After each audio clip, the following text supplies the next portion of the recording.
good morning, Trinidad and Tobago, and welcome to the Bourse Report. Well, the past week has certainly been dominated by very vigorous and intense debate surrounding the recently delivered Fiscal 2023 Budget. And while there may have been widely varying views, the general sentiment has been that the budget has been a bit of give and a bit of take in terms of a generally more positive macroeconomic outlook, while at the same time focusing on increased burdens, financial burdens, that is, for the everyday citizen and consumer by way of reduced subsidies, as well as the introduction or potential introduction of new taxation measures. So today we're going to take a very brief look at the overview of the fiscal 2023 budget and what it might mean for the everyday consumer as well as the investor in the year ahead. Turning to those overall budget projections, and the big picture numbers show that revenues for fiscal 2023 are going to come in or projected to be $56.2 billion, which is going to be a substantial increase over the already lofty numbers that are estimated for fiscal 2021 in terms of revenue generation of $51.6 billion. Expenditures also expected to increase to a whopping $57.7 billion Trinidad and Tobago dollars. And to put that into context, if those expenditure numbers are achieved, that would be the third highest spend on record ever in a fiscal year in Trinidad and Tobago.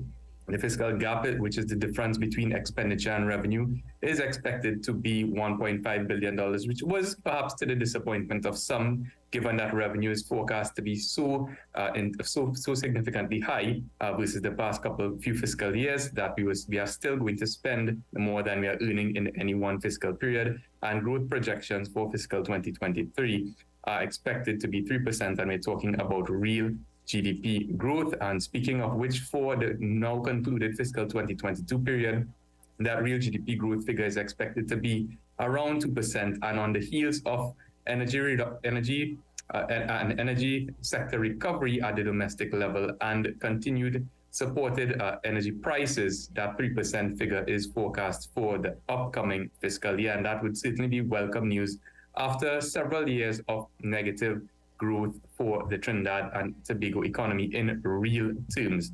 Now, one of the other good bits of news at the macroeconomic level or the wider economic level is the fact that debt to GDP, or the country's indebtedness, is expected to moderate for fiscal 2022. That number is expected to fall to 70%. And when we talk about that number, we're talking about the adjusted general government debt to GDP ratio, and that ratio would have peaked at around 80 to 81% over fiscal 2020 and fiscal 2021. Important to note for investors, however, that this moderation in this indebtedness level is not really a factor of decreasing outstanding borrowing, but more a factor of an increasing nominal GDP, or gross domestic product, which is estimated to be $190 billion or thereabouts in fiscal 2022. So, but nevertheless, that is a bit of good news at the macroeconomic level as well.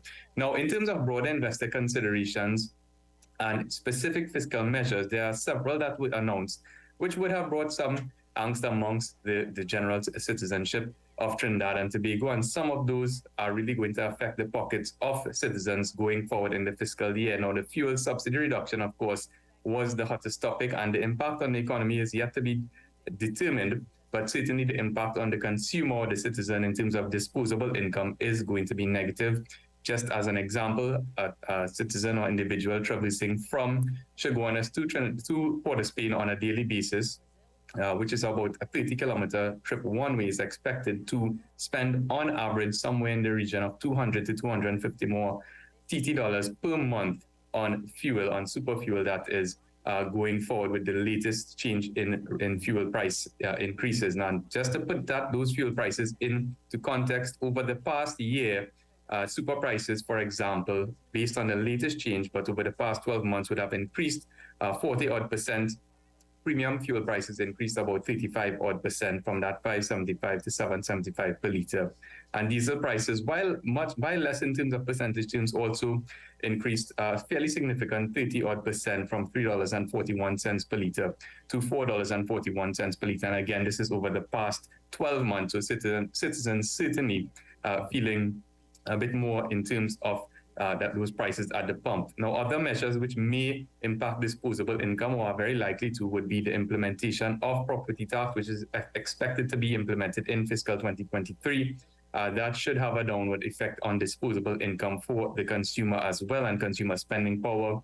One bit of good news is that personal income tax allowance increased from $7,000 to $7,500 on a monthly basis, which provides a monthly tax or monthly cash increase of an estimated $125 a month, but certainly not enough or may not be enough to offset that fuel subsidy reduction as well as the looming property tax implementation. At a broader macroeconomic level, we expect the energy sector recovery, if those production increases are in fact met for fiscal 2023, to be broadly positive for the economy, as well as if energy prices rather remain relatively resilient, and that could have a positive spin-off effect or knock-on effect on the energy sector and the non-energy sector of Trinidad and Tobago. Now, in terms of investor-specific initiatives, there was not really much mentioned, just some very small tidbits. In terms of SME incentives, it was mentioned that that tax holiday for SMEs newly listing going to increase from 5 to 6 years, fully tax-free for the first 6 years, of course, with a 5-year extension of 50% tax reductions in the subsequent 5 years. Now, the Trinidad and Tobago Mortgage Bank IPO, which was mentioned in the fiscal 2022 budget, was made with very scant mention in fiscal 2023. There was no timing of any particular IPO made mention of. However, when we take a look at the merged entity, based on some estimates, that merger completion will be completed in the fiscal 2023. Again, no timing in terms of the IPO, but the combined institution would have, based on both of their recently released financials, have a combined equity of 2.4 odd billion TT, combined assets of 8 odd billion Trinidad and Tobago dollars, and the government shareholding, which is an estimated 26 odd % of outstanding in terms of ownership, would be worth roughly 600 to 700 million, using some very conservative estimates. And again, the price and timing of this particular IPO, if it does in fact come in fiscal 2023, is yet to be announced. So that's it for this week's edition. Now, if you'd like to get a little bit more granular in terms of the insight and perspectives for the investors and consumers alike, why not join our absolutely free Bourse Investor webinar, which is this Thursday, October 6th at 2 p.m. You can register by giving us a call at 2Bourse or email us at invest@boursefinancial.com. And until we see you again, have yourselves a very safe and prosperous investing week. This has been the Bourse Report.